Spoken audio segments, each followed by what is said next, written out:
Siapa ini?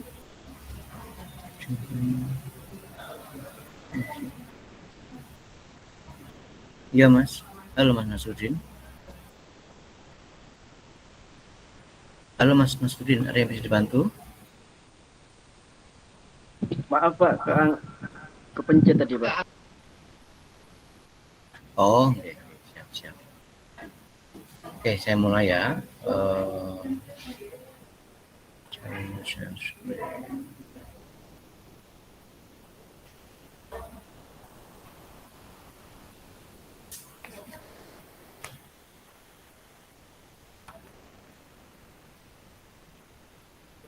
Oke, selamat siang teman-teman semuanya. Assalamualaikum warahmatullahi wabarakatuh.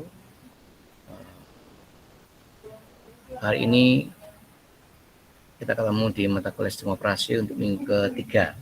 Minggu ketiga ini topik bahasannya tentang proses yang ada pada sistem operasi. Teman-teman apakah sudah ada informasi praktikum sistem operasi? Sudah Pak. Sudah ada Pak Sudah ya? Oke. Mulainya kapan Mas? Tanggal 19 kalau nggak salah Pak. 19 Oktober ini? November Pak. Oh November, oke sebentar ya. November. Mulai sekarang nggak usah nunggu ini ya, coba belajar materi-materi yang Linuxan ya, biar nggak ini bingung nanti. Terus yang berikutnya teman-teman sudah membeli modulnya berarti kan? Belum Pak. Oh belum? Oh gitu. Tanggal 28. Untuk prepare mungkin teman-teman bisa menghubungi kakak kelas yang kemarin. Pastinya kan kalau sama mungkin nggak sama persis, tapi paling tidak kan ada kemiripan sekitar mungkin 50-60% lah. Paling nggak teman-teman bisa tahu kemarin itu seperti apa, biar nggak gagal, gitu ya. Oke, terus teman-teman tidak boleh gagal di praktikum ya, karena gagal di praktikum itu sama dengan gagal di kuliah. Paham sampai di sini? Iya Pak, paham. Oke, siap. Oke, saya mulai aja langsung.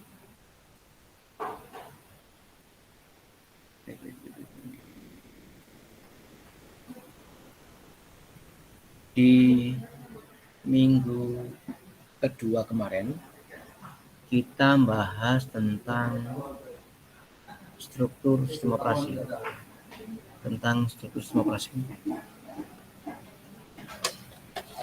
Tentang struktur sistem operasi. Nah, kalau di minggu ketiga kita bahas tentang prosesnya. Kalau kemarin ada monolitik, ada layer system dan teman-temannya. Sekarang kita fokus ke proses sistem operasi. Capaian pembelajaran di minggu ketiga adalah mahasiswa mampu memahami proses-proses yang ada pada sistem operasi.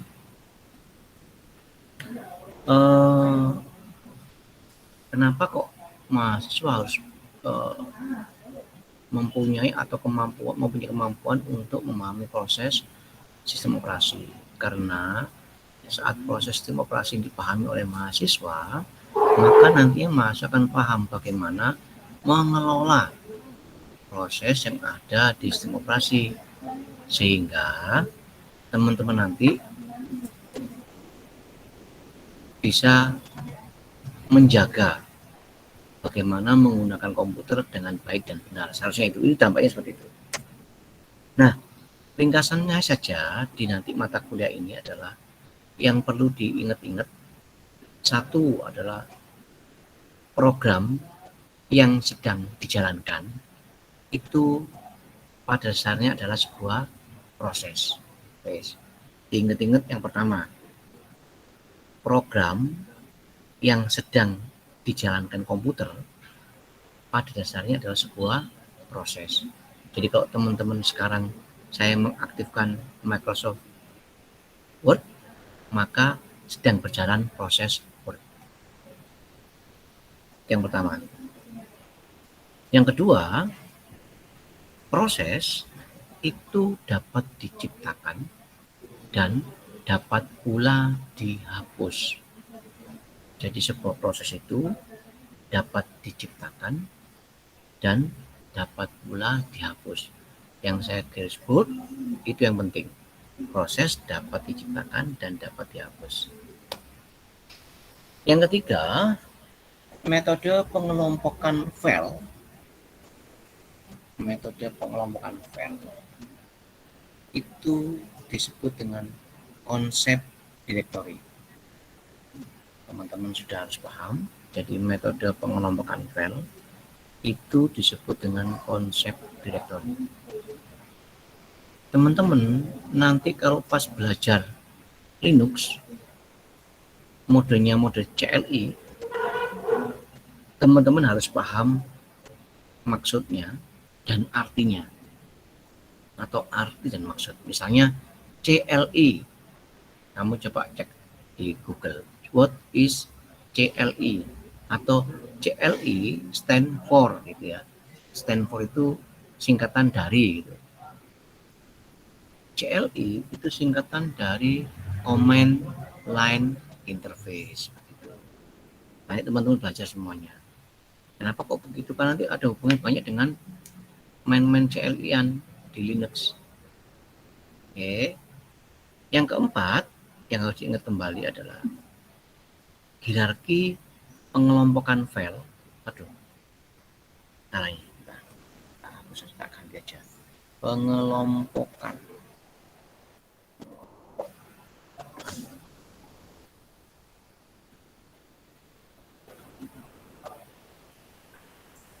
Hierarki pengelompokan file itu bentuknya tree.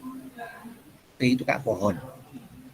Jadi satu hari ini kita akan bahas ini sebenarnya, tapi ini di sini. Ya, ada 4 program yang sedang jalan pada dasarnya sebuah proses. Proses itu dapat diciptakan dan dapat dihapus. Yang ketiga, metode pengelompokan file itu disebut konsep directory, dan yang keempat adalah hierarki pengelompokan file itu berbentuk tree. Kita mulai di materinya. Proses sistem operasi. Nanti kita bahas tentang konsepnya seperti apa, sistem operasi, proses itu seperti apa, sampai konsep direktorinya. Teman-teman, kalau teman-teman lihat di komputer teman-teman semuanya, seperti kemarin di layar sistem operasi, layarnya sistem komputer itu paling bawah adalah hardware. Nah, yang tengah adalah operating system atau perangkat sistem. Nah, yang saya bahas sekarang adalah di tengah-tengahnya, di operating system. Operating system itu yang pertama ada yang namanya kernel. Kemarin sudah diberitahu bahwa inti dari sistem operasi adalah kernel. Kernel ini saya flashback yang kemarin sebelum-sebelumnya, kernel ini berjalan pada mode admin. Oke, berjalan pada mode admin atau administrator. Sedangkan application itu berjalan pada mode user. Oke, operating system punya kernel. Operating system itu kernel itu ada di mode admin. Sedangkan application itu ada di mode user. Selain operating system atau sistem operasi itu memiliki kernel, sistem operasi juga memiliki device driver. Kalau teman-teman akses di komputer, kalau teman-teman akses di komputer,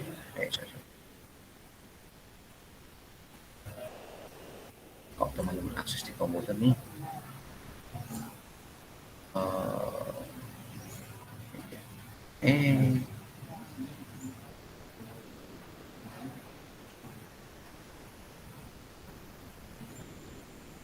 teman-teman bisa akses dari sini.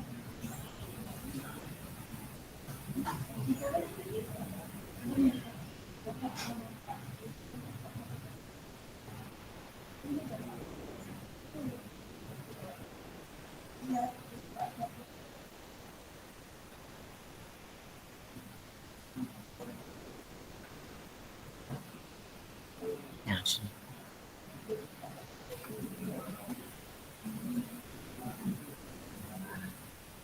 Nah, ini device driver.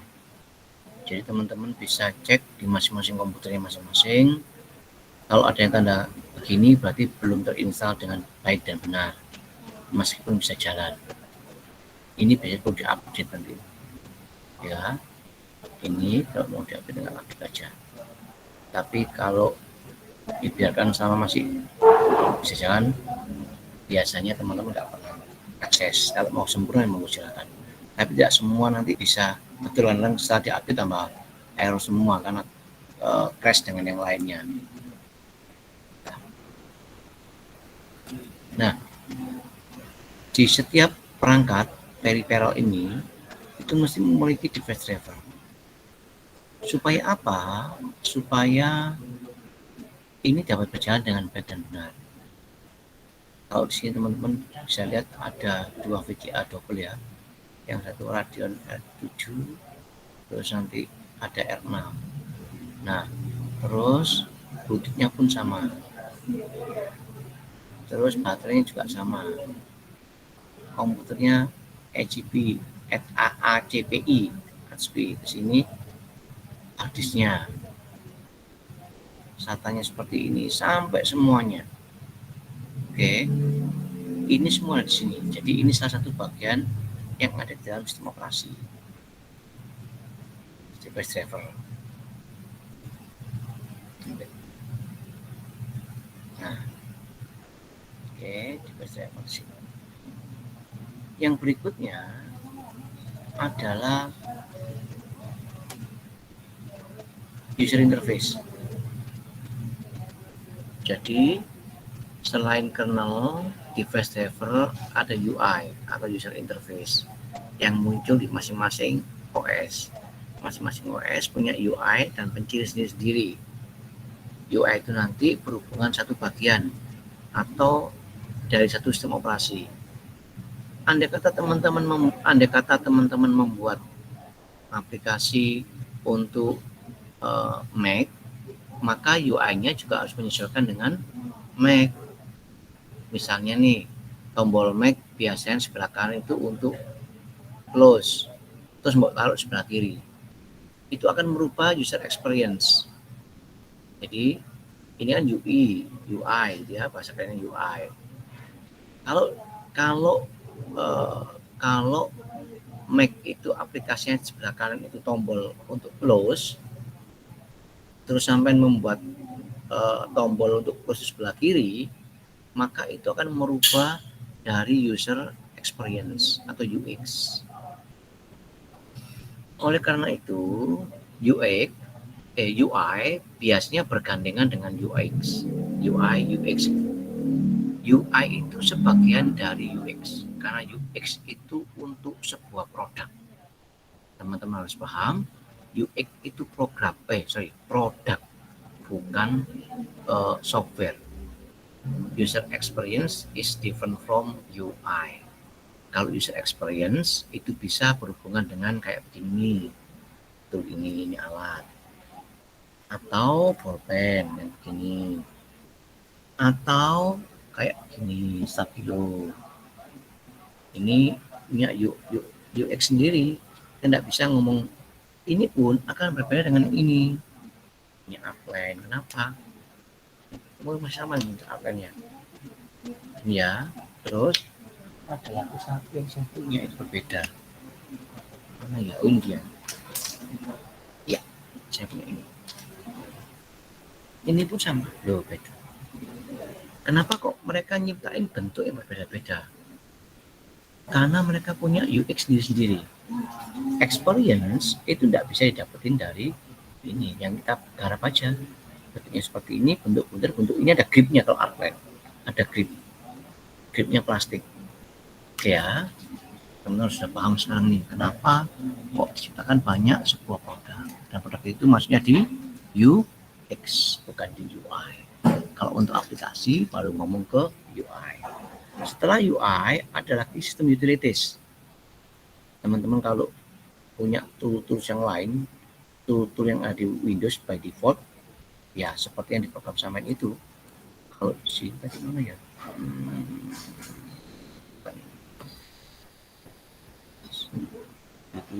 Utilities yang lain.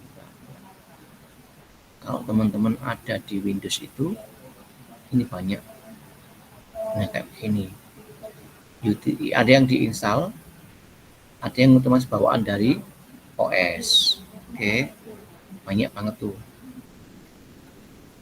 Misalnya kayak beginian. Kayak ini otomatis dibuat oleh mereka beberapa. Tapi beberapa kayak gini kita harus install.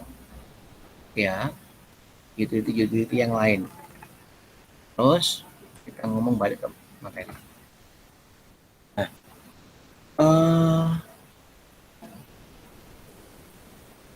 diasumsikan ada sebuah web server.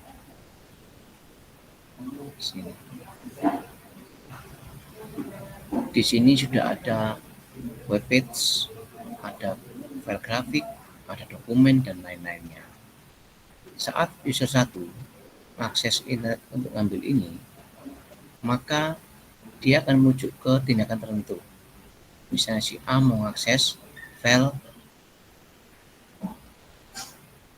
123 doc, yang ini mau akses file gambar, semua akses begini. Semua ini dia akan menciptakan proses-proses sendiri. Nah, pada komputer modern saat ini menjalankan beberapa pekerjaan pada saat yang bersamaan. Kalau komputer modern saat ini itu mereka menjalankan beberapa program secara bersamaan. Pada saat tahun 95 saat saya masih kuliah, itu kita OS-nya pakai Windows 3.1 dan yang paling terkenal itu MS-DOS ya. MS-DOS, Microsoft Disk Operating System. Lupa. Berarti MS-DOS ini adalah OS, betul. MS-DOS itu adalah OS.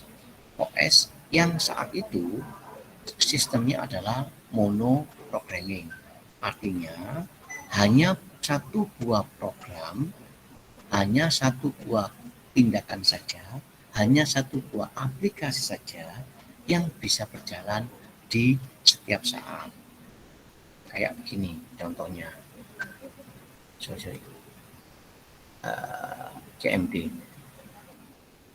Memang kalau kita mau belajar sedikit untuk MS-DOS, mungkin teman-teman bisa belajar di CMD ya, CMD-nya Windows atau Command. Kalau mau kombinasi Unix sama DOS, mungkin teman-teman bisa main-main di PowerShell. PowerShell itu juga bagus untuk belajar. Saya sendiri belum lengkap.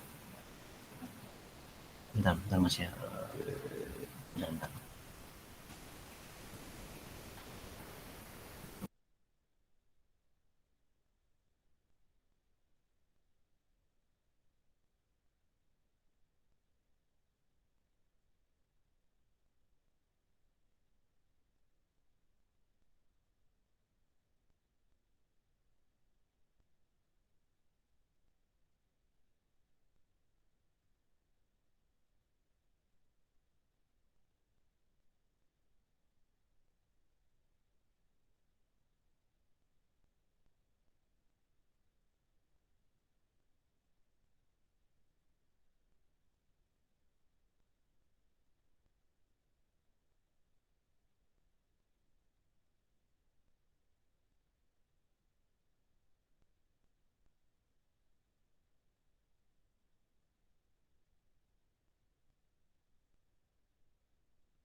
Ayo nyambung lagi.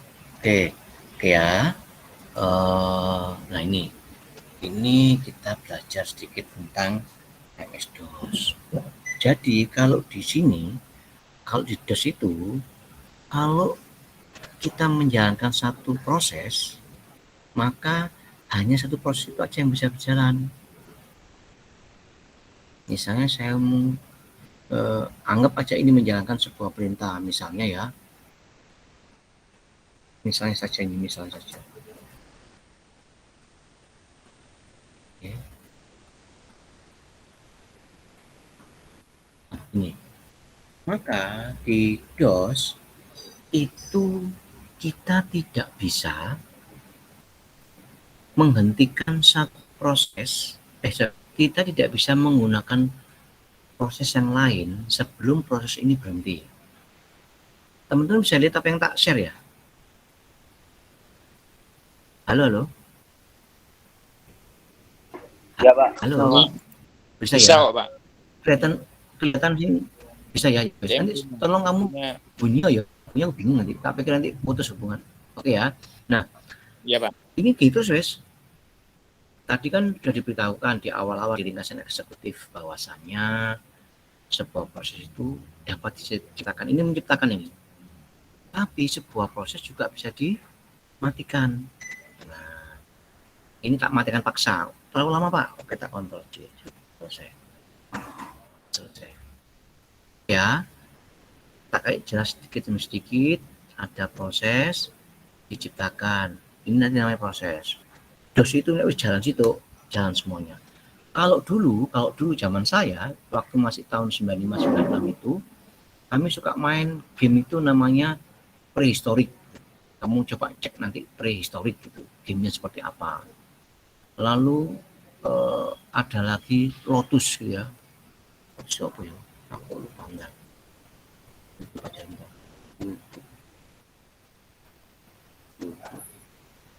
Teman-teman bisa punya gambaran, tak bukakan ini, harapan saya teman-teman bisa punya gambaran lengkap tentang Pak Andi itu maunya begini ya gitu. Jadi kalau game prehistoric itu Lotus itu mobil balap zaman dulu tuh legend ya, karena mobil balap yang sering dimainkan orang ya game Lotus ini gitu.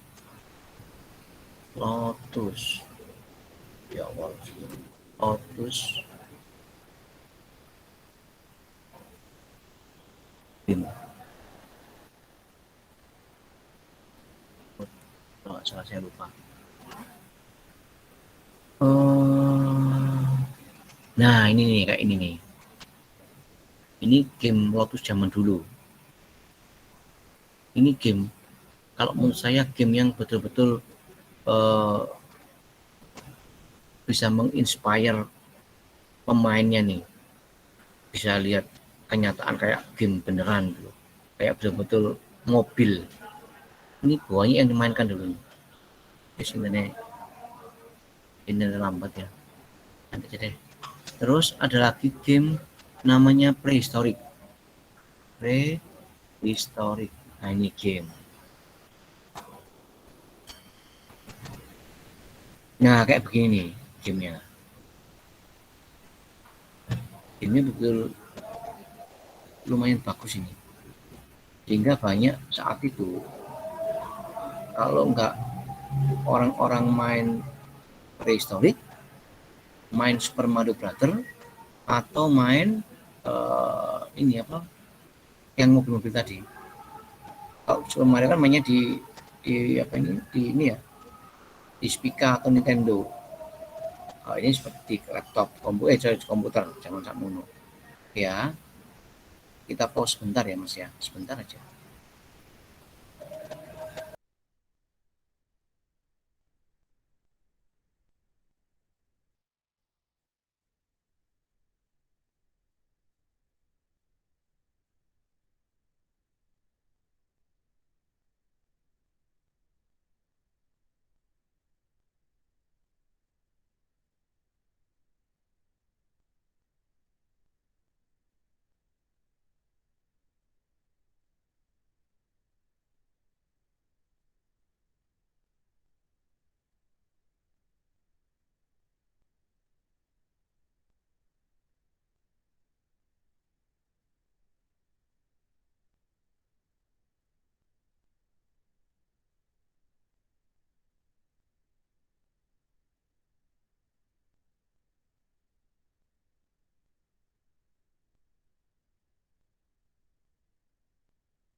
Halo. Oke.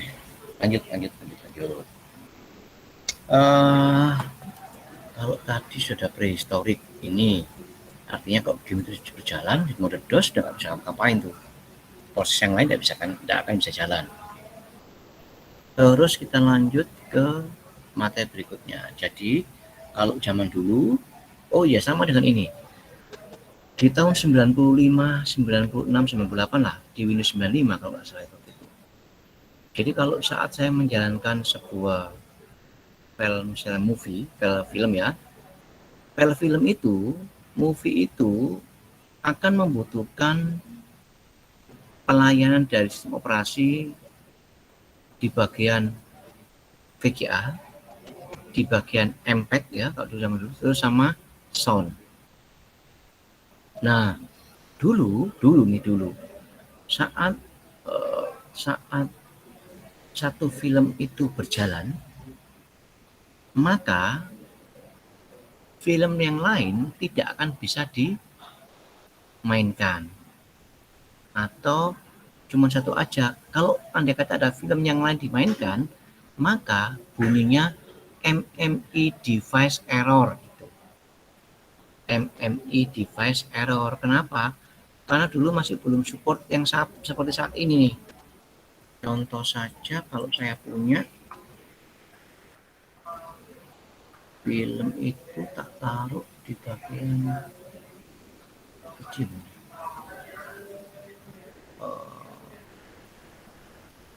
Misalnya ini nih.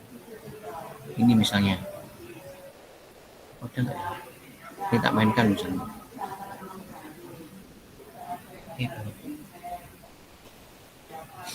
Sebentar ya. Ini jalan ya. Ini jalan. Aku coba yang ini lagi. Creative thinking misalnya.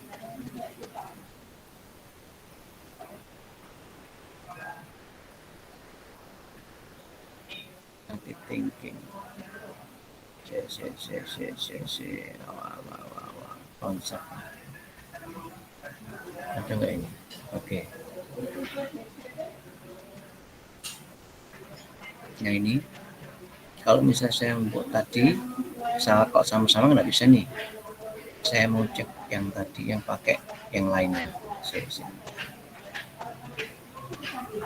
Agak lambat ya. Kita mainkan pakai yang lainnya.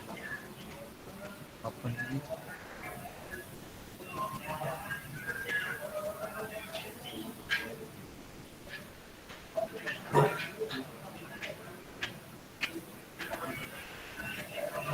Mana?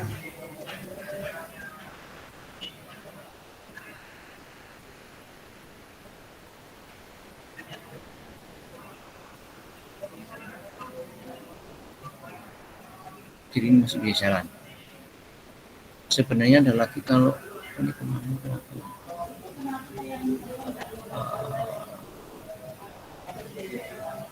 Misalnya ini kecil. Oke. Ini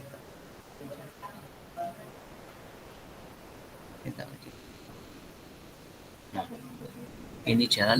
Nah, ini misalnya saya mau membuat ini tak jalankan di sini.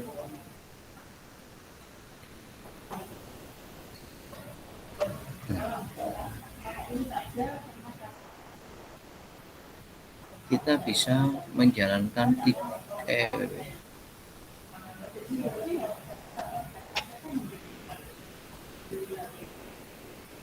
bisa menjalankan beberapa langsung begini. Oke ya. Langsung tuh bisa tiga-tiganya. Kalau zaman dulu tidak bisa. Sekarang sudah berubah. Teknologi selalu berkembang dan selalu berbaiki. Pak, emang kenapa Pak kalau seperti itu? Alasannya nanti mengoptimalkan kinerja komputer. Ya. Mengoptimalkan kinerja komputer. Daripada sekarang bayangkan kalau satu proses, saya punya laptop A10. terus tak buat hanya untuk Windows tok. Berarti kan banyak yang lepas. Utilitas CPU cuma sedikit, karena cuma dibuat satu tok. Tapi kalau tadi udah banyak, ini nih contohnya, ini kita buka sekarang ini. Buka Photoshop, buka apapun tuh, Photoshop jalan, Windows tak page-nya banyak, terus ini dan sebagainya banyak ini. Sehingga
ayo kita mulai lagi.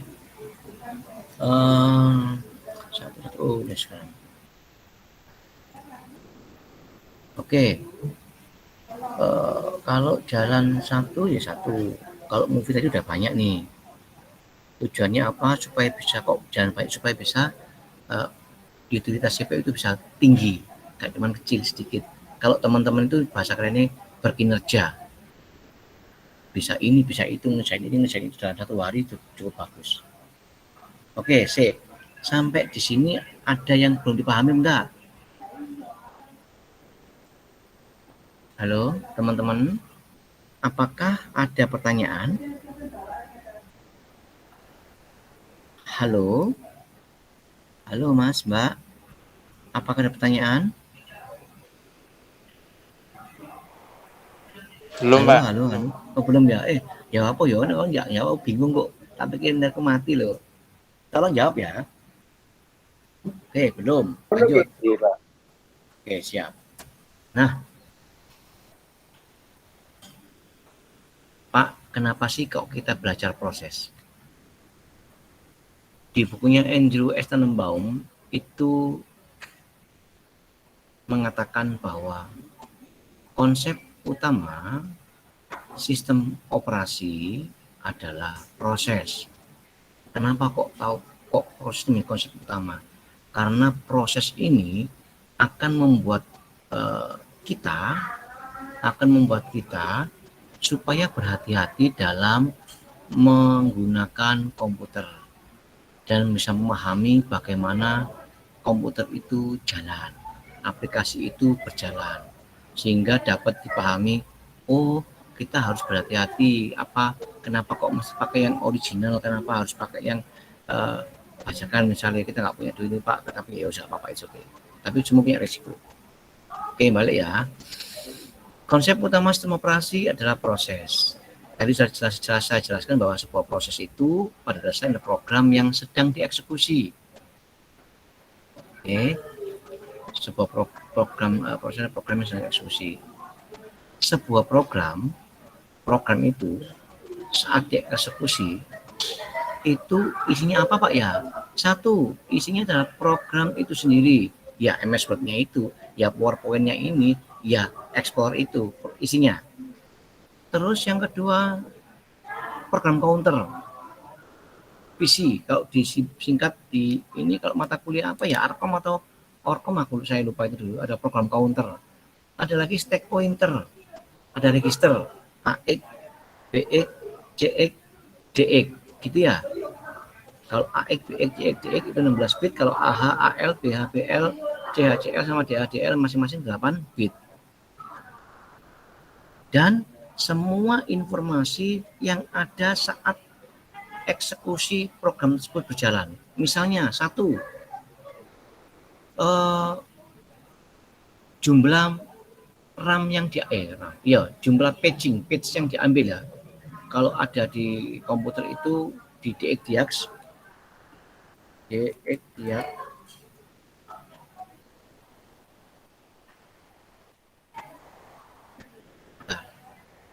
nah ini ada page file yang dipakai.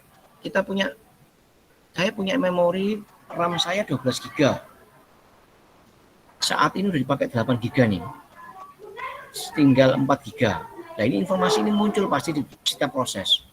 Dan setiap proses atau setiap program itu pasti membutuhkan sekali dia jalan itu dia ngambil berapa mega. Kalau dulu saya pernah lihat, saya lupa tapi tempat sebelah mana. Kalau dulu tahun 95 saya bisa mengetahui saat program itu tak jalankan, dia langsung di temporary, mungkin temporary, itu dia udah mengambil sekian mega. Oh iya ini sini. Atau kita bisa lewat sini. Nih. Tadi ya, task manager. Nah,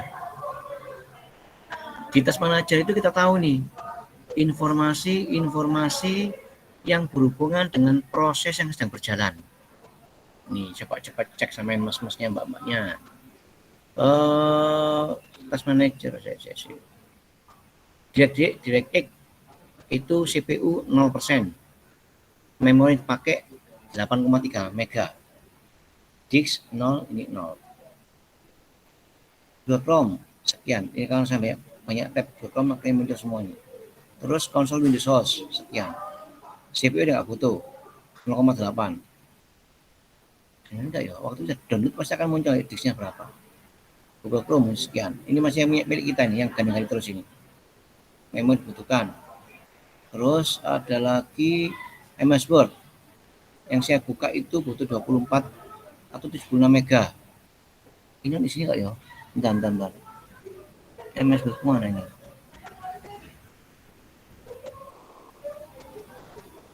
MS Word sebelah mana ya? Enggak kelihatan ini.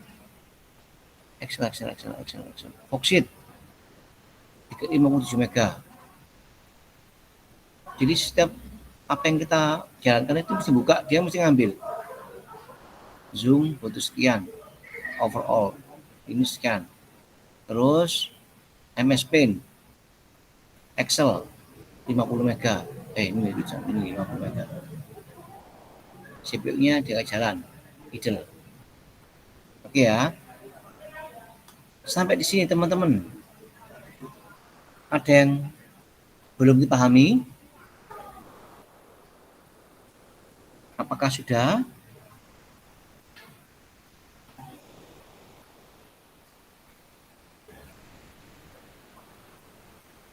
Halo semuanya. Apakah sudah paham? Halo, Pak. Sudah ya? Halo. Saya tuh bingung. Ya wes lanjut. Nah, sekarang tadi dikatakan bahwa proses itu dapat diciptakan dan proses itu dapat dihentikan atau dimatikan. Tetapi proses juga dapat dihentikan sementara.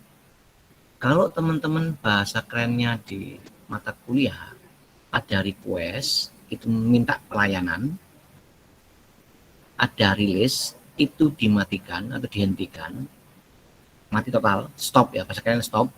Lalu ada pula dihentikan di pause. Contohnya ini user lagi download sesuatu, maka IDM-nya berjalan, bisa run, bisa pause, bisa stop. Contohnya ini pas proses download berlangsung. Yang hijau itu running, tiba-tiba di pause.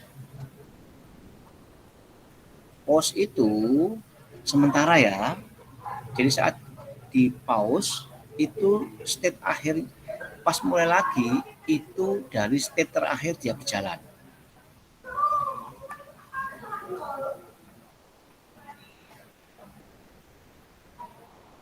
Oke. Kalau pas dia download running, tiba-tiba di hold,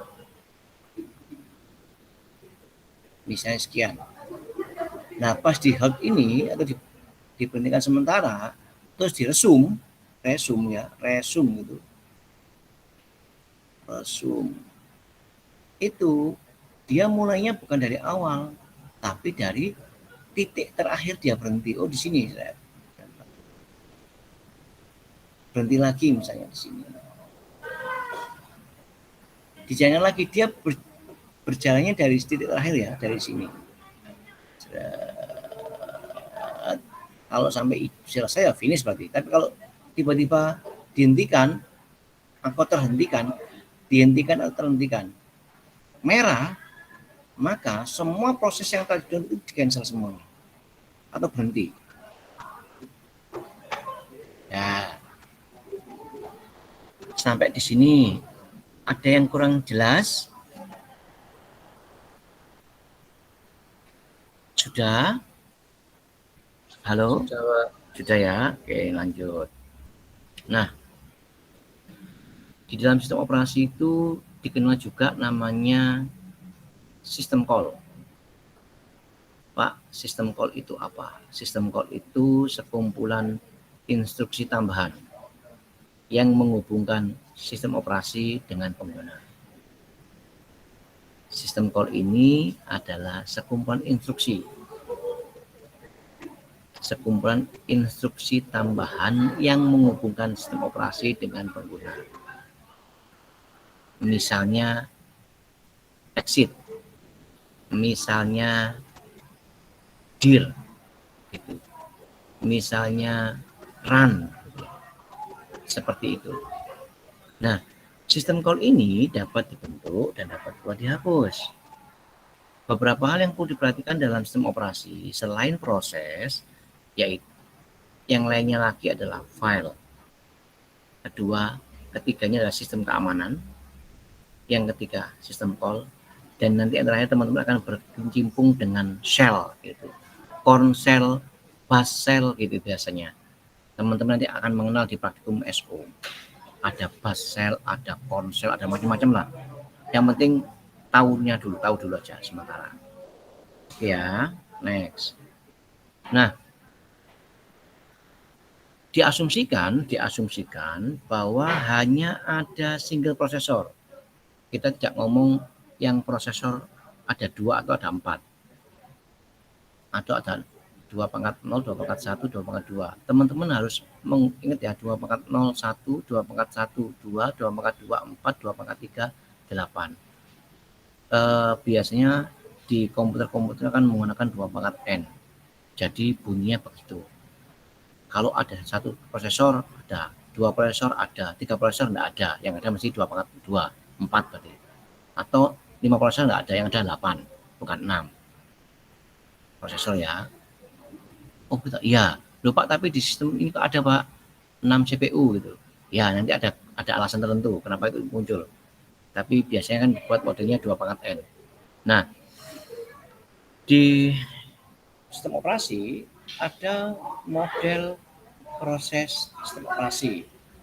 Modelnya itu ada yang sekuensial atau urut dan ada yang multiprogramming. Di depan itu ada 3 contoh, satu program counter untuk beberapa proses. Nantinya di switch dari proses 1 ke proses kedua, di proses ketiga, di proses keempat. Switch. Oke. Lalu ada lagi yang for program counter 4 PC. Pada proses A kasih PC sendiri, B kasih PC sendiri, C kasih PC sendiri. Sehingga dia lebih cepat tuh. Lalu atau yang di seperti ini, dijata. Apa jatah itu? Dikasih waktu tertentu. Only one program is active at once. Sekali cycle ini aktif dulu. Setelah itu baru ini. Satu itu ini terus gitu, sekali pergantian. Nanti ini model kayak round robin. Nanti akan tahu CPU scheduling. Oke, next. Nah, kunci pengaturan proses Yang pertama adalah mekanisme penciptaan proses dan mekanisme penggantian proses. Lalu, Pak, maksudnya apa, Pak? Mekanisme itu cara atau teknik, atau kenapa kok alasan proses itu diciptakan, kenapa sebuah proses itu dihentikan. Nah, pada saat sebuah proses diciptakan, proses itu akan sebenarnya secara konseptual akan melewati beberapa tahapan. Tahapan pertama adalah inisialisasi sistem, lalu eksekusi proses, lalu pengguna meminta proses, lalu inisialisasi job, begitu. Ini penciptaannya proses. Jadi saya kasih contoh seperti ini. Kalau ada proses download pakai IDM, maka kita program tuh, maka program itu pada dasarnya proses udah jalan. Jadi proses IDM, karena itu ada nempel biasanya informasi tentang program tersebut. Tadi disebut ini bahwa setiap program jalan itu mesti punya tempelannya, mulai dari ukuran file, memori yang dibutuhkan, terus jumlah heapnya, apa yang diminta dan sebagainya, sampai ke nama filenya. Kalau ini proses 1. Yang proses kedua diag sama, dan di diag malah kelihatan ini memori yang kita punya berapa. Oh, waktu dulu saya masih 4 mega ya, 43. Ini zaman lama kali ya. Oh, ini punya Fujitsu. Ini punya saya dulu, laptop punya saya Fujitsu sebelum ini. Lalu memori 4 GB, dari 4 GB itu yang tersedia habis sekian, tinggal sekian nih. Oke. Kalau sebuah proses tadi diciptakan, sekarang kenapa sebuah proses itu dihentikan? Teman-teman pasti pernah mengalami sebuah proses itu berhenti. Ya. Contohnya teman-teman kalau download, kan itu aktif tuh, running, sampai selesai 100%. Terus nutup. Nah, berarti kan nggak ada masalah tuh. Itu namanya normal exit. Itu namanya normal exit. Oke. Kalau misalnya pasti pernah mengalami pasca diam-diam tiba-tiba exit keluar, ada error exit. Error exit itu, setiap error itu pasti punya kode sendiri. Tadi mungkin bisa lihat, oh gini aja, gini aja. Ya nggak MS Word ya, MS Word saya ya kedua aja ini.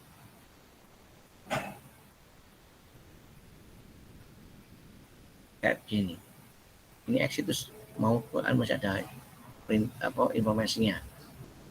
Ini apa ini? Nah, saya mau coba jalan MS Word ya. Nah, nih.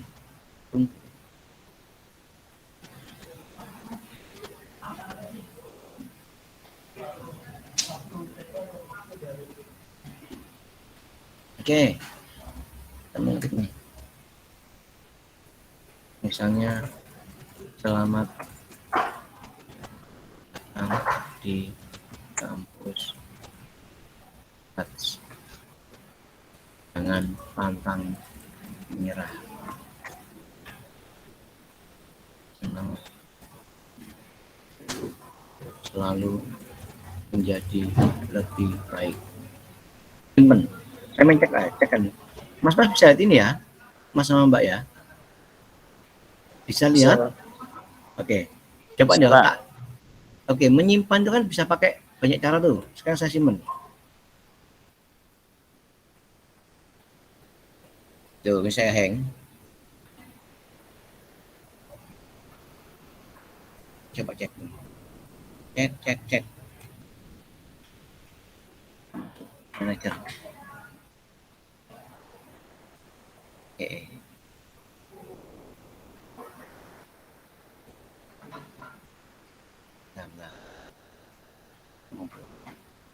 Simon. Ini nggak bisa jalan, harusnya nggak bisa. Oh, ada error di sini. Ini saya ada yang error soalnya. Sebentar. Ada sesuatu. Oh, ini yang ini benar. Oh, sembrono. Pinword. Tetap saya tak aneh. Biasanya pas gini ada error ini. Tung. Masa nggak bisa jadi kamu kalau nggak bisa. Ya, ada error. Nanti begini. Jadi MS buat saya ada error. Saat disimpan itu langsung keluar error. Dia error. Aduh. Dia error, tapi masih bisa jalan. Tapi kan nyimpen bisa tapi nutup. Itu pasti error gitu. Nah, dia mesti ada kodenya. Setiap error. Kalau sama di Windows pun sama. Setiap ada error dia mesti ya ada informasi salahnya apa, langsung keluar gitu. Ada lagi yang namanya fatal error. Fatal error itu kalau bisa dikatakan errornya ini betul-betul bahaya ya. Teman-teman bisa lihat di bukunya Tannenbaum. Di bukunya Tannenbaum itu di sini ada tulisan kalau 1, 2, 3 ini. The third reason for termination is an error caused by the process, often due to program bug. Bugnya ada. Misalnya seperti ini. Dividing by zero. Salah buat dan sebagainya. Itu ada penjelasannya. Alasan keempat yang terminate ini. Terminate di kill by another process dia. Nah, kill by another process biasanya kalau disini kan bisa kedua. Dan kalau saya lebih suka mencontohkan biasanya teman-teman itu enak-enak download gitu ya, tiba-tiba internetnya mati, atau enak-enak download dikill sama matinya dikill sama sambuan, dikill sama seseorang. Kan teman-teman bisa nih internetan download tarik AB sampai tarik tas dot gitu, apa ini apa namanya ini bandwidthnya, atau kalau dari administrator enak download mau ditutup cedul gitu KKN gitu. KKN itu siapa yang paling akeh iki bandwidth entek, kalau di remote dihapus cedul gitu. Itu bisa jadi termasuk salah satu bentuk error atau dihentikan. Jadi normal exit biasa, error biasa. Yang kedua fatal error, betul-betul karena ada masalah di situ, entah di hardnya rusak, atau ada faktor-faktor yang lain. Tapi memang ada dihubungi sama tanpa dibunuh oleh orang lain, tanpa dibunuh oleh proses yang lain, tiba-tiba error rusak. Biasanya ada kebutuhan tertentu. Kalau bahasa kerennya tadi divided by zero gitu ya. Terus yang kita not by another process itu dimatikan oleh someone atau sengaja. Sengaja itu bisa dari virus yang masuk ke komputer kita atau dari administrator. Oke, siapa ini? Ya Mas, siapa ini namanya? Ferdiansyah, yuk. Halo Mas Ferdiansyah. Halo Mas, silakan. Kita lagi. Ya wes, tak apa-apa. Siap. Oke. Nah,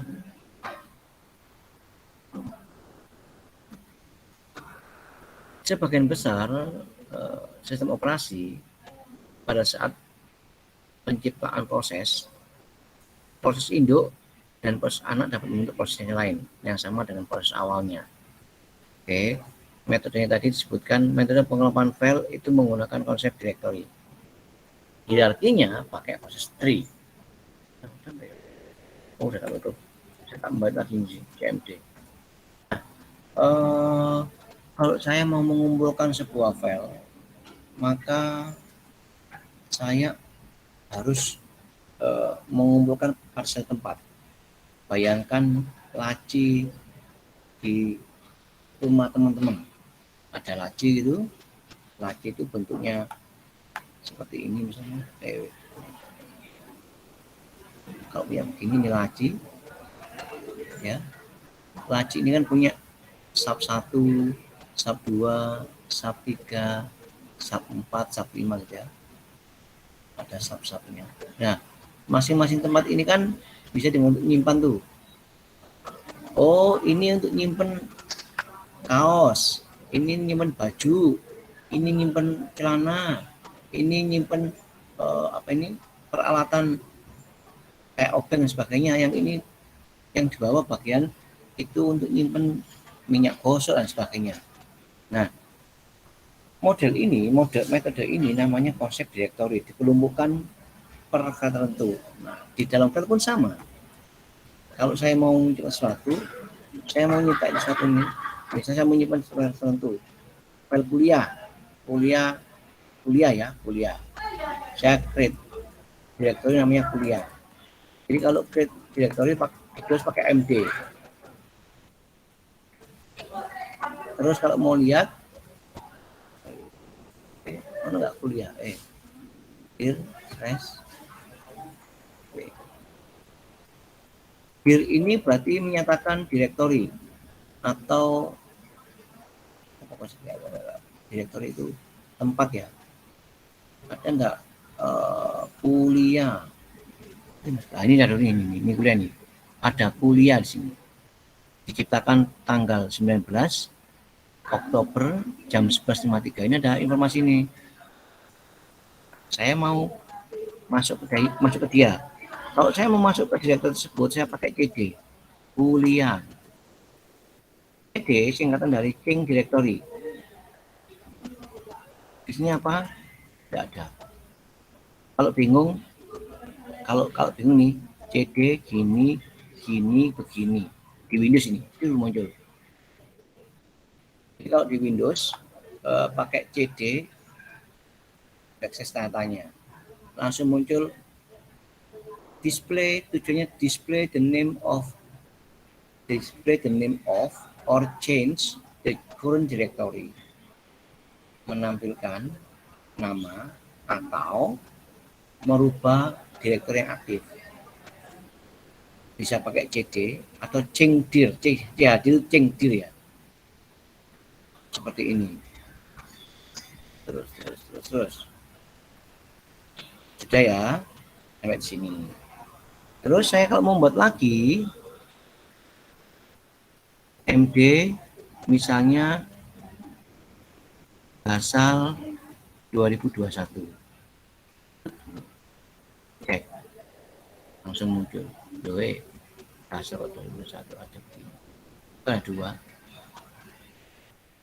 Bentar. Ada 2 sih. Harusnya tidak sih. PD kinerja asal kok sama ya? 2021. Kok CD sorry. MD asal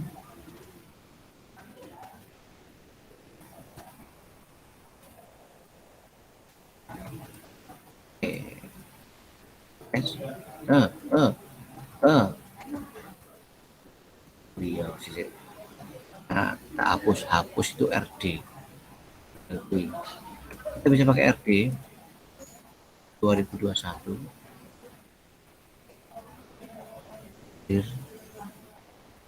RD dasar.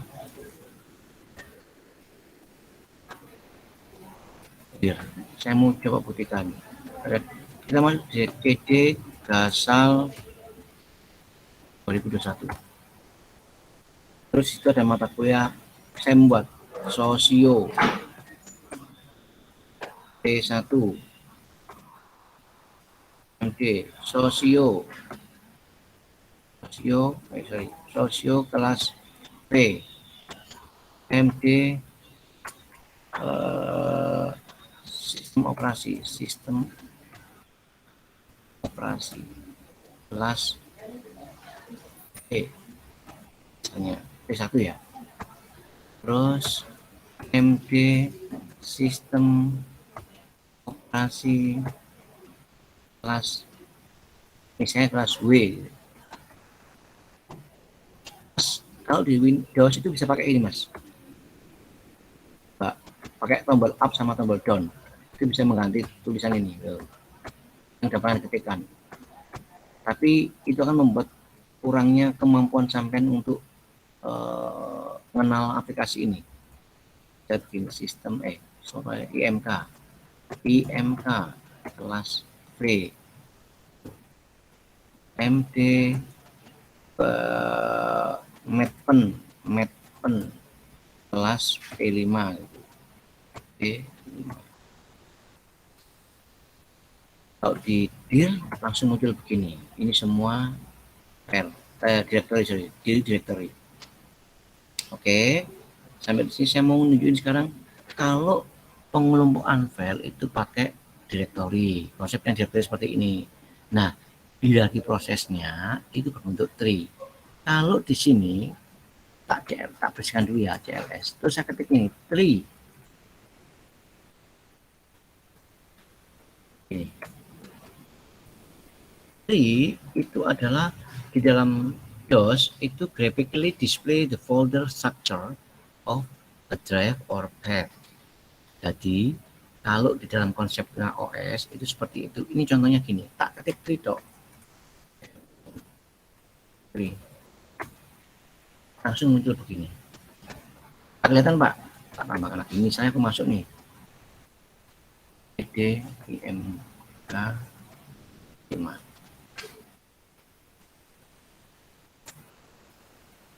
MD IMK MD IMK 02 MD IMK 03 CD IMK 01 MD IMK 01 02 MD IMK 01 03 01. Keluar dari sistem.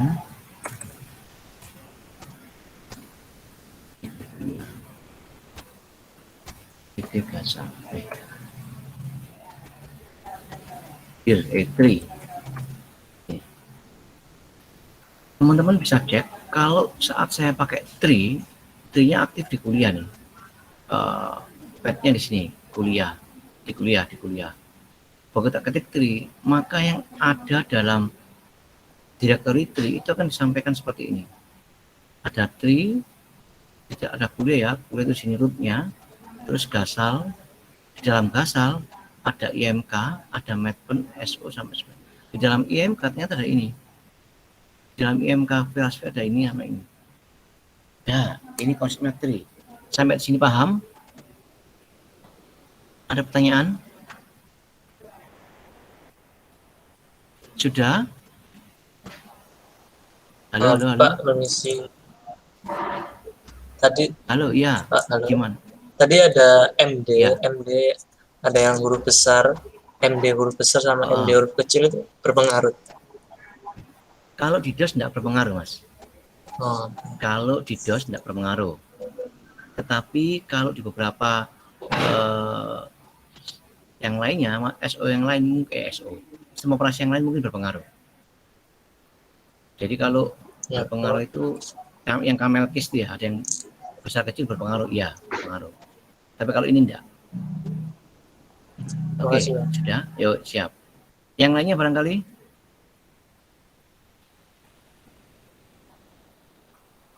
Sudah? Oke, next. Kayak begini ya. Proses A itu induk dari B sama C. Masing-masing induk itu bisa menciptakan anak. Masing-masing anak juga bisa menciptakan anak yang lain. Ini konsepnya seperti ini. Bahasa konsepnya seperti ini. Ini bentuknya kayak tree tadi yang saya sebutkan. Nah, kalau di dalam konsep directory, tadi sebenarnya saya udah ngomong yang di sini ini ada namanya absolute path name. dan ada namanya relative path name. Absolute path name adalah path yang terdiri dari list directory dimulai dari root directory yang harus dikunjungi untuk mengakses suatu file dengan menggunakan tanda slash sebagai pemisah antar directory.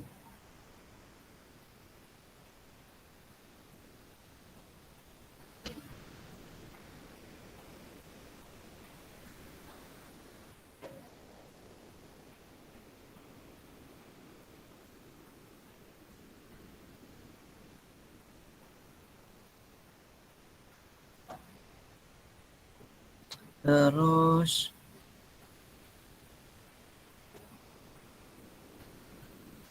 yang berikutnya adalah sebentar.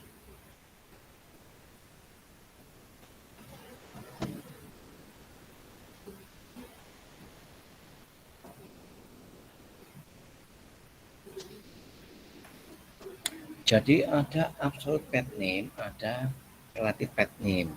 Kalau absolute path name itu dimulai dari C nih. C.2 itu absolute path name, harus disebutkan C.2 apa gitu. Kalau relative path name itu tidak dimulai dari root, tetapi dimulai dari CWD. CWD itu current working directory. Misalnya saya di sini, berarti CWD-nya itu adalah di kuliah. Kalau tadi saya masuk misalnya CB Gasal gitu, Gasal 2021, maka CWD-nya itu di kuliah Gasal 2021. Nanti titiknya pun berbeda. Seperti ini. Kalau seperti ini kan Gasalnya muncul, di sini tidak ada. Langsung muncul begini. Tidak kelihatan bedanya. Jadi CWD-nya di sini nih. Di kuliah Gasal 2021. Kalau ini ada di kuliah. Sehingga berbeda. Oke. Next. Ini nih. Ini kalau absolute path name, kalau absolute, kita mau akses doc. Kita mau akses doc ini. Kalau pakai absolute path name, maka harus dimulai dari awal. Dari awal, terus mengunjungi dari sini ke sini, terus ke sini, terus ke sini, terus baru ke sini. Gitu. Ya. Jika diimplementasikan dalam DOS, maka hasilnya CD data kuliah operasi. Terus langsung seperti ini diakses. Tapi kalau diakses bisa. Ini konsepnya kok. Tetap di enter baru nanti diakses proses doc gitu. Kalau pakai CWD, andai kata CWD-nya di data kuliah, maka proses yang dituliskan adalah, kalau di absolute ini relatif ya, itu maksudnya langsung ke operasi, ke sini, langsung ke sini. Kalau diimplementasikan itu seperti ini. Nah, tadi ada ini data, ada kuliah, ini CWD-nya berarti. Ini CWD. Ini prosesnya kalau CD operasi itu langsung aplikasi ini. Sudah sampai di sini pertanyaan? Ada pertanyaan sampai di sini? Ada yang perlu dipahami? Sudah ya. Nah, ada lagi di Linux itu di setiap proses itu memiliki merupakan sebuah entitas yang independen. Karena itu proses dapat membuat beberapa keluaran untuk masukkan bagi proses yang lain. Misalnya gini, proses pertama adalah menyalakan file, perintah cat ya, perintah digunakan untuk menampilkan sebuah file. Terus perintah cat digunakan untuk menampilkan chapter 1, 2, dan chapter 3. Terus perintah kedua itu grep untuk menampilkan kata yang mengandung kata tree. Kata yang mengandung kata tree. Jadi sekali jalan perintah bisa menghasilkan dua perintah yang berbeda satu baris. Tadi state dari sebuah sistem operasi proses dibagi menjadi 3, running, ready, sama block. proses, running, terus sistem operasi ada running, ready sama block. Seperti ini.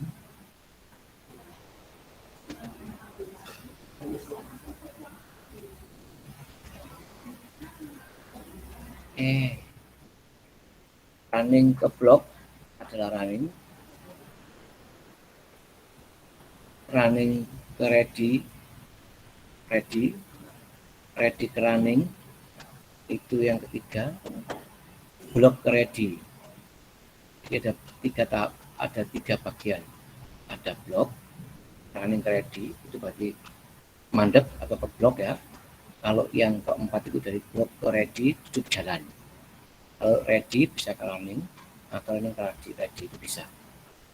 Nanti ada pause dan sebagainya tadi itu prosesnya ya. Terus beberapa proses tadi sudah disebutin, ada banyak hal yang perlu masuk di situ. Seperti ini, kalau di dalam proses sebenarnya ada PID user, proses priority, size-nya, state-nya, time, atau CPU dan sebagainya sampai komennya apa. Ini contoh proses. Proses manajemen seperti ini, proses manajemen, memori manajemen, file manajemen, root directory dan sebagainya. Nanti teman-teman juga akan mengenal intrafaktor. Nanti coba cek teman-teman di buku biar lebih jelas. Saya tidak menjelaskan semuanya, teknik waktu ini. Terus seperti ini, intrafaktor 00 hexa itu CPU execute after an attempt to divide it by 0. Itu intrafaktornya 0,0000. 01 hexa itu seperti ini. 02 hexa seperti ini sampai IRQ berapa? IRQ 7 misalnya. Ini LPT itu IRQ 7 itu called by first parallel port, LPT 1 maksudnya. Untuk printer ini. Jadi printer itu pakai beginian. Nah, sekarang sebagai tahapan karena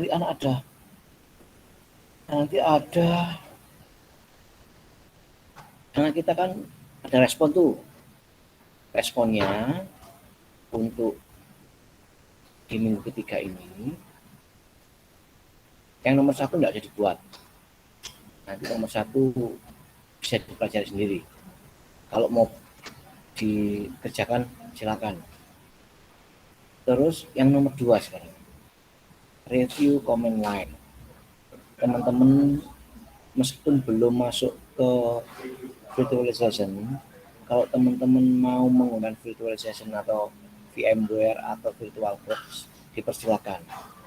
Yang pasti teman-teman belajar CLI, Command Line Interface, pada sistem operasi Windows dan pada sistem operasi Ubuntu.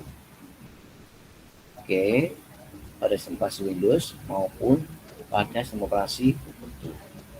Silakan dipahami, dipelajari kayak tadi punya saya, mulai dir, share, exit, MD, CD, RD, Delta, itu banyak yang bisa dimainkan. Silakan. Atau teman-teman yang mau mencoba untuk di PowerShell, silakan. Sudah sampai di sini ada pertanyaan apa tidak? Minggu depan teman-teman presentasi. Ini dikerjakan satu kelompok 2 orang. Satu tim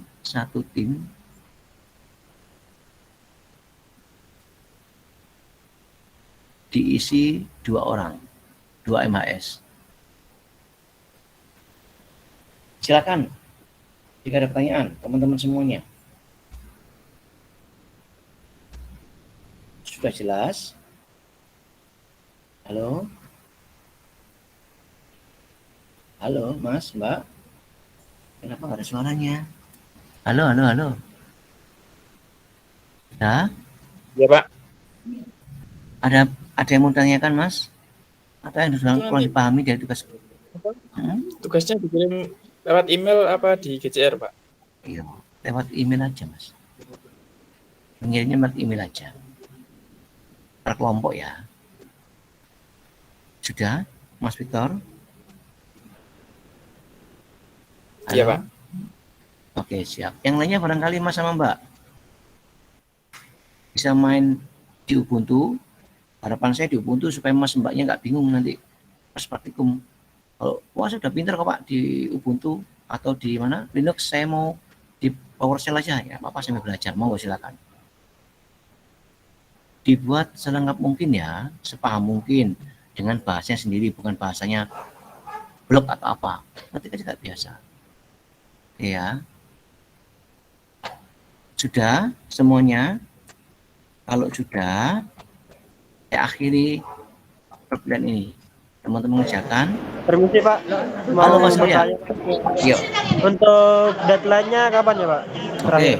Pak, deadline-nya kapan Pak? Yang pasti besok minggu depan kan kamu presentasi tuh tentang apa yang kamu kerjakan. Per kelompok presentasi. Nah, deadline-nya hari Minggu besok Mas. Dikumpulkannya ke email. Dibuat yang bagus ya. Selengkap mungkin dengan bahasanya sendiri-sendiri. Paham Mas Surya? Ya Pak, terima kasih banyak Pak. Siap, siap. Yang lainnya barangkali Mas atau Mbak? Jika ada pertanyaan, monggo. Sudah? Jika sudah, maka perkuliahan ini saya akhir sampai di sini. Masih ada 1 jaman ya untuk mengerjakan. Nanti kalau Pak apakah seperti ini, mau tanya di grup. Begitu ya, sampai jam 14.20. Silakan teman-teman mengerjakan.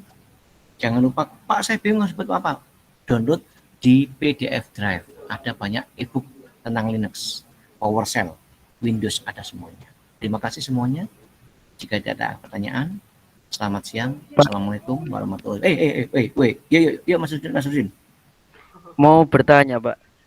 Iya Cara Mas. download Linux, cara nginstal Linux yang asli di laptop gimana Pak? Kamu kan nanti mencoba tuh. Mas Nasruddin coba, sampean nek belum dapat modulnya, pinjem modulnya kakak kelasmu Mas Nasruddin yang sudah praktikum. Untuk modulnya Sebenarnya, sudah bisa dibeli sih Pak. udahlah itu, baca nggak ono kabeh. Kalau saya bilang, kalau saya suruh teman-teman lab itu harusnya udah ada semua, Pak. Rufus, pakai Rufus ya boleh. Silakan. Kamu mau membuat installernya boleh pakai Rufus. Pakai yang gambar Linux juga boleh, terserah. Kalau mau install langsung step Mas Nasruddin cek dulu step by stepnya. Saran saya jangan langsung di laptopmu. Kamu coba dulu pakai virtualization, terus watch on step by stepnya Mas Nasruddin. Biar paham dulu. Nah, paham dulu, baru nanti nyoba yang asli langsung. Ingat, jangan ambil tindakan kalau nggak paham. Ada kakak-kakak aslab yang bisa ditanyain. Atau teman-teman yang sudah pernah menggunakan Linux. Begitu Mas Nasruddin. Kalau Atau lihat untuk virtual, di YouTube. Kalau Gimana? virtual sudah pernah install sih Pak. Terus. Cuman yang Maksudnya asli itu dual kan boot. yang Apa yang asli? bukan Pak, yang virtual Pak, pakai Winbox. Oh iya, enggak. Kalau saya mau tanyakan, mau satu komputer langsung atau satu komputer ada 2 OS? 2 OS aja Pak biarin. Nah itu, coba bacain panduannya. Di lab itu ada kok sepertinya. Saya pernah lihat itu. Di panduannya sudah ada. Daripada sampai bingung-bingung. Begitu Mas Nasruddin. Itu katanya bisa ngapus ya Pak, apa datanya di laptop Pak. Iya, makanya saya bilang itu sebenarnya bukan menghapus, karena kamu salah step by stepnya, sehingga menghilangkan data. Itu apa itu? Di backup. Oh ya betul Mas Victoria. Di backup dulu Mas. Mas harus di backup dulu datanya, dokumen di backup. Kalau memang mesti, kalau Linux, Windows saja kalau kita salah partisi buyar Mas. Saya kan pernah itu install, data saya hilang lagi, langsung hilang semuanya, sak tera itu ya hilang semuanya di harddisk itu. Terus Pak, Yo dibalik no. Maksudnya gimana sebenarnya? Dibalikin lagi bisa Pak? Bisa. Kalau pakai tools ada banyak tools yang bisa pakai. Salah satunya get database. Salah satunya get database. Kalau salah duanya silakan beli yang ori. Yang di web itu ada banyak tools yang bisa digunakan untuk yang ori. Yang ori ya, jangan yang nggak ori. Get database itu sangat bagus kok. Cuman pegel nanti Mas. Kalau mau nyampein data itu. Kalau saat tereo pegel kan. Saya aja kalau biasanya saya main-mainnya di situ, membantu orang-orang untuk nge-get data dari komputer yang lama, yang kehapus-hapus itu bisa Pak, bisa. Saran saya jangan sampai seperti itu, pegel tuh, sesak nggak mari-mari, dan komputer nggak boleh mati soalnya, harus aktif terus. Gitu Mas Nasruddin. Paham Mas Nasruddin? Paham Pak. Terima kasih Oke, Pak. siap. Nggih. Sudah teman-teman ya. Kalau sudah, saya akhiri. Selamat siang. Assalamualaikum warahmatullahi wabarakatuh. Terima kasih semuanya. Jangan lupa absen Waalaikumsalam warahmatullahi di ini ya, wabarakatuh. Google Class ya. Di GC itu ada 2, kuliah dan teori dan responsi. Absen dua-duanya. Terima kasih.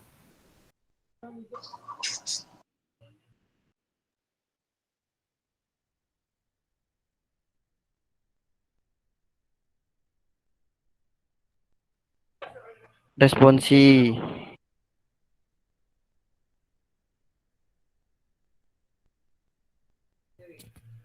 Terima kasih. Terima kasih. Selamat siang.